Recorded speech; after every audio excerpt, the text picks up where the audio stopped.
what is here. It just begins with a thought. And then somebody ends up wasting 2 hours doing something awkward very early in the morning when they would have been engaging in productive work when the mind is still very fresh. It begins with a thought. Let me see. How many times have you gone to Facebook to see if so and so responded to your message, but then you end up doing other things other than checking whether the message was responded, or you realize the message wasn't responded to, but you end up doing so many other things for so long, which you didn't plan to do. It begins with a thought. It begins with a thought. Therefore, thoughts reveal how we manage time and how we value time. That's another item. They reveal how we manage time and how we value time.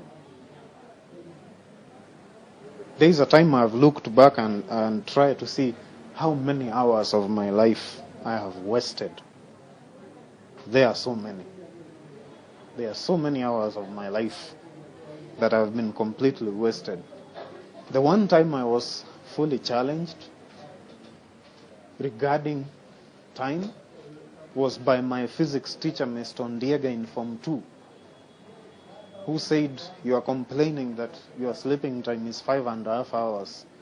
When you look at it from that point of perception, it looks so little. 5.5 hours out of 24.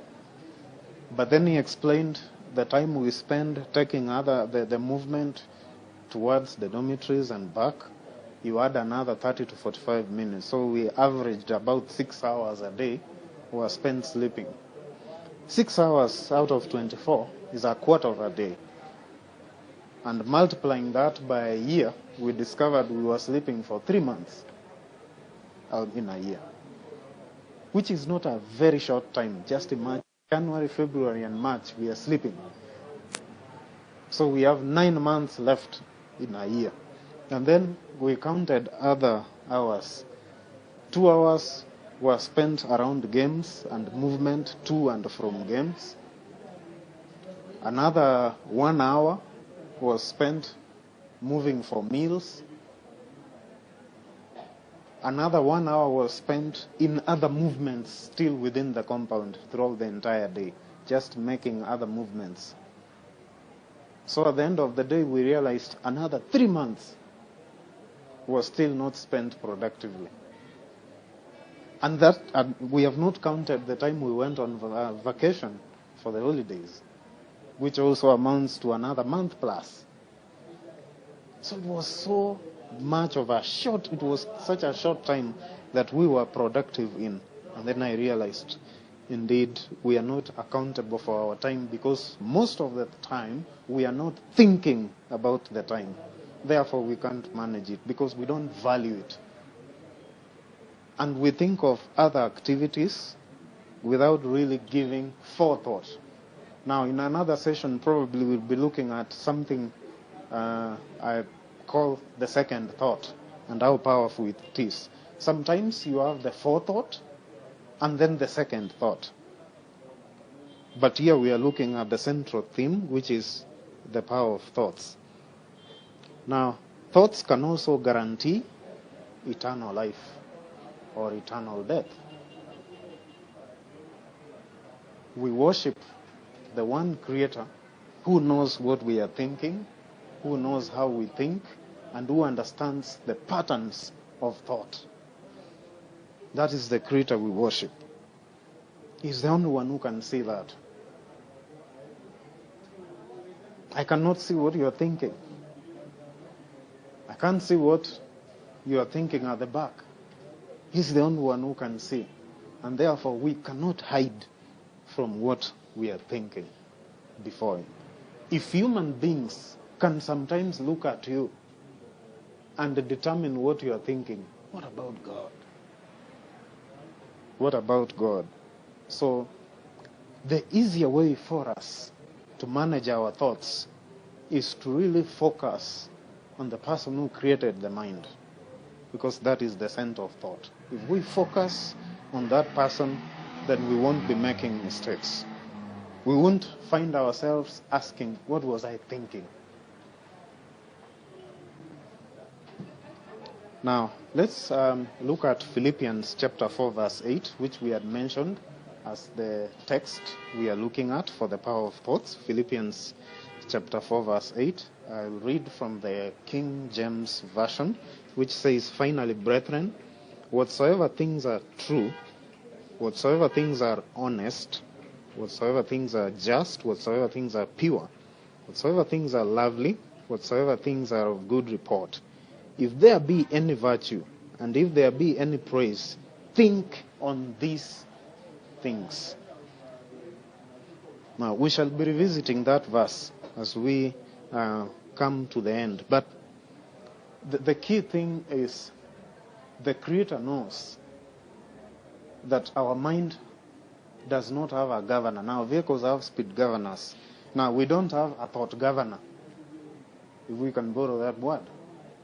So, the maker of the mind, having created us to enjoy freedom, still gives us a suggestion on how best we can use that freedom so that we don't mess up ourselves because of how we are thinking. And it tells us to focus more especially on things that are honest. We shall come to visit that and see those 8 things that we have been asked to think on. But now, I want us to look at the paradox of some twins. The paradox of some twins that have always interested me. A story is told of twins that were born in the same family. Now, the father of the twins was a drunkard. Then one twin followed after the pattern of the father, and the other twin said he would never drink. So he doesn't drink, has never tasted alcohol. So they were asked, "Why didn't you drink? Why do you drink?" The first one who drinks was asked. He said, "I drink because my father is a drunkard." The other one was asked, "Why don't you drink?" "I don't drink because my father is a drunkard." How do you fathom that? People with the same brain, they see the same thing or object, but the stimuli they get is different, and therefore they make different decisions and judgments. Now, let's look at 3 differences between these twins. Just 3 differences between these twins that get very interesting. Now, the first twin, who followed after the pattern of the father, did not have a set of guidance, did not have a code. Now, companies have codes of practice or codes of ethics and several other codes of performance. Companies have several codes, but in our lives, we also need a code of behavior. Because the only thing they don't teach us in school is how to behave. We get taught to have good careers, to make more money, but nobody teaches us really how to behave. Because how to behave is not tested in the exams. And the aim of schools is to pass exams as they market themselves. So nobody's teaching us how to behave. So this young man had no code of guidance, and therefore easily followed in the pattern of his father. But the other engaged extra thought by looking at his father. He saw the negative effects of drinking and said, "This will not be a good decision for me to make." He looked at the effects. Now, the first one never cared the effects, but the second one did. Now, the other difference is one of them looked at the father as a hero. That's the one who followed after his pattern. You know, whoever you treat as a hero, you want to emulate their behavior or character. So they treated the father as a hero, and they followed after his pattern. But the other treated the father as a villain, whom we could not emulate in character. And that's what set him apart. Then the third difference is that the first one focused his thoughts on the desire that comes with the flesh. You know, many drunkards will tell you how alcohol is sweet, because that's a feeling for the flesh. But the other focused on things of the spirit which have nothing to do with the fleshly desires. He'd rather deny himself and stay in the line of morality. That's what he did.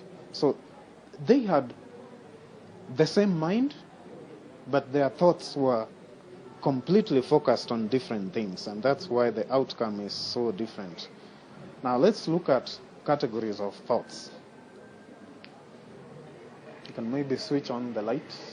It's getting dark. Thank you. Categories of thoughts. Now we have useful and useless thoughts. Have you ever thought of something which you feel you can't share because of how useless it is in the mind? Now, some thoughts come as dreams. And when it comes to dreams, I'm a great victim. There are dreams I dream that are not worth even wanting to remember that I dreamt, because they are so useless. You wonder what the stimulus was all about. But there are thoughts that become useful. These are the thoughts that bring ideas into reality, the thoughts that make us turn around from our wayward behavior, the thoughts that help us to turn around even our relationships when we have given up and when we are messing. These are useful thoughts that help us to jerk forward and move in the right direction. Now, the other category of thoughts that we may have, private and public. There are thoughts I can share here. There are thoughts that are still in the mind, that are being incubated, that may have not matured for sharing, or they are thoughts that I think I would not be able to share. Now, at one time I remember reading the newspaper about one man who worked at the National Intelligence Service called James Kanyotu, and they were saying in the media that he was so private in his life that they believe he went away with all the secrets of the National Intelligence Service, because he was that secretive, and that's what the intelligence